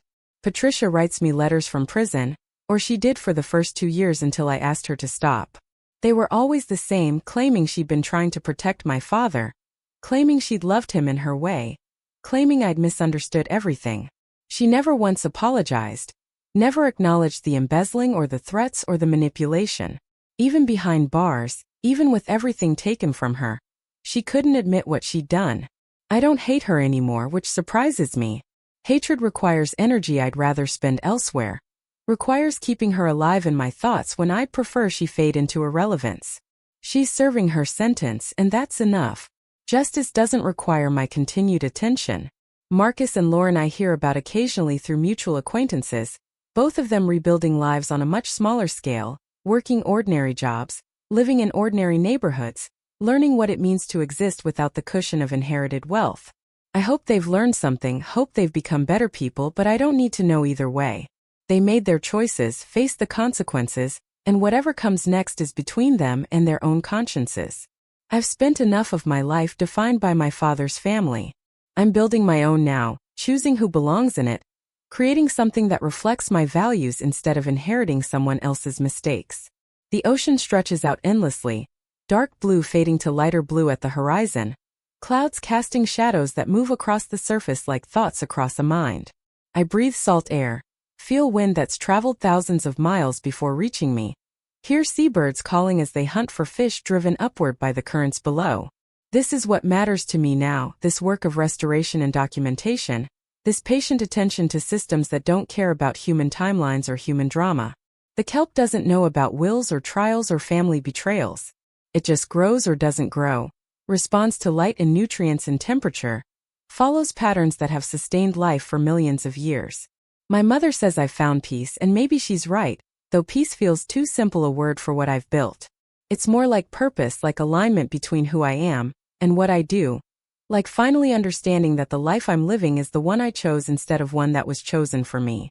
My father's money made that possible, gave me freedom most people never have, and I'm grateful for it even while recognizing the cost at which it came. Gratitude and grief can coexist, I've learned. You can accept a gift while acknowledging the harm that made it possible. The dive team is ready, waving me over, eager to get underwater before the weather changes. I join them, checking equipment, running through safety protocols, preparing to descend into a world that's quieter than the one above. Down there, surrounded by kelp and fish and filtered sunlight, I feel closest to something I might call contentment, a sense that I'm doing work that matters, that the hours I spend here contribute to something larger than myself, that my father's legacy has been transformed into something he never imagined but might have approved of, if he'd been capable of imagining differently. We descend slowly, equalizing pressure, watching the surface recede above us. The kelp forest opens up below, vast and swaying, home to dozens of species that depend on this ecosystem for survival. We document growth patterns, measure stem lengths, photograph areas where restoration has taken hold and areas where it hasn't. The work is tedious, requires focus, demands attention to detail that leaves no room for dwelling on the past. This is what I've learned, that the best way to honor what was lost is to build something new, something that wouldn't exist without the loss but isn't defined by it either. When we surface an hour later, the sun has shifted, painting the water different shades of blue and green. My mother would love this, I think, would appreciate the patience this work requires, would recognize in it the same values her parents taught her on that Vermont farm a lifetime ago. Care for what you've been given, work with your hands, understand that some things can't be rushed, accept that growth happens slowly or not at all. These lessons survived her exile, survived my father's corruption, survived Patricia's attempts to destroy everything good that remained in our family. They're mine now, my inheritance, more valuable than any amount of money. Back on the boat, recording observations in waterproof notebooks, I think about the question my mother asked me years ago. Was the fighting worth it? Did the inheritance make my life better? Am I happy? The answer is complicated, layered, impossible to reduce to yes or no. The fighting was necessary, but brutal. The inheritance is useful but carries weight. And happiness feels like the wrong measurement for a life that's been marked by loss and recovery in equal measure. What I have instead is meaning, purpose, work that challenges me, relationships that sustain me, a sense that my existence contributes something positive to a world that desperately needs people to care about things other than themselves. The research vessel heads back to port as evening approaches, the lighthouse visible in the distance, its light beginning to glow in the gathering dusk. Inside, women are making dinner together, sharing stories, learning to trust again. My mother is probably in her garden, harvesting the last vegetables before frost, storing them for winter, preparing for the season of dormancy that makes spring possible. And somewhere in a federal prison, Patricia is serving her sentence, learning what it means to have everything stripped away, To be reduced to just yourself with no wealth or status to hide behind. I don't wish her suffering, but I don't wish her redemption either. I just wish her irrelevant. A chapter that's closed. A person who no longer has the power to define my story. The harbor lights come into view, warm and welcoming, promising hot showers and warm food, and the comfortable exhaustion that comes from honest work. My team is laughing about something, sharing a joke I missed while I was lost in thought. I join their conversation, letting myself be pulled into the present, into the life I've built from the ruins of the one I inherited. This is enough, I think. This work, these people, this purpose. My father gave me money, but my mother gave me values, and it's the values that sustain me, that guide the choices I make about how to spend the money, that determine whether his final gesture becomes a blessing or a curse. We dock as full darkness settles, stars beginning to appear in a sky swept clear by ocean wind. I help secure the boat, carry equipment back to the lab, say goodnight to my team. Alone in my office, I pull out my phone and text my mother. Thinking about you, I write. Love you. Her response comes quickly, probably typed with one finger. Her concession to modern technology. Love you too, sweetheart. Come for dinner Sunday. Bring stories. I smile, promise I will, and turn off my phone. The research station is quiet now. Just me and the sound of water against rocks, the eternal conversation between land and sea. I think about my father one last time today, about the man he was and the man he wished he'd been, about the gap between those two versions and the damage that gap caused. I think about his letter, hidden in a lighthouse waiting for someone to find it, to understand that even cowards sometimes find courage at the end, that even the corrupt sometimes remember what it felt like to have principles. It wasn't enough to save him, but it was enough to save me, to give me a chance at a life he never had, to break the cycle of wealth destroying the people who possessed it. I lock the office and walk out into the night, toward my small apartment overlooking the harbor, toward rest and tomorrow and all the tomorrows after that. The lighthouse beam sweeps across the water, regular as a heartbeat, warning and welcoming, marking the boundary between safety and danger. My father built his empire on exploiting that boundary, on taking risks that enriched him while destroying others. I'm trying to do something different, to use what he left me to protect instead of exploit, to heal instead of harm, to prove that wealth doesn't have to corrupt if you refuse to let it define your worth. Whether I'm succeeding is a question I can't answer, one that will only be clear from a distance I won't live to see. But I'm trying, showing up each day, doing the work, making choices that feel aligned with something deeper than profit or power, or the accumulation of things I don't need. That's all any of us can do, really. Try to be better than the generation before us, try to do less harm, try to leave behind something that might help someone else survive their own impossible circumstances. My father tried, in his broken, inadequate way. My mother tried, sacrificing everything she loved to keep me safe. Now it's my turn to try, to take what they gave me and transform it into something neither of them could have imagined but both would have recognized as good. Up next, you've got two more standout stories right on your screen. If this one hit the mark, you won't want to pass these up. Just click and check them out.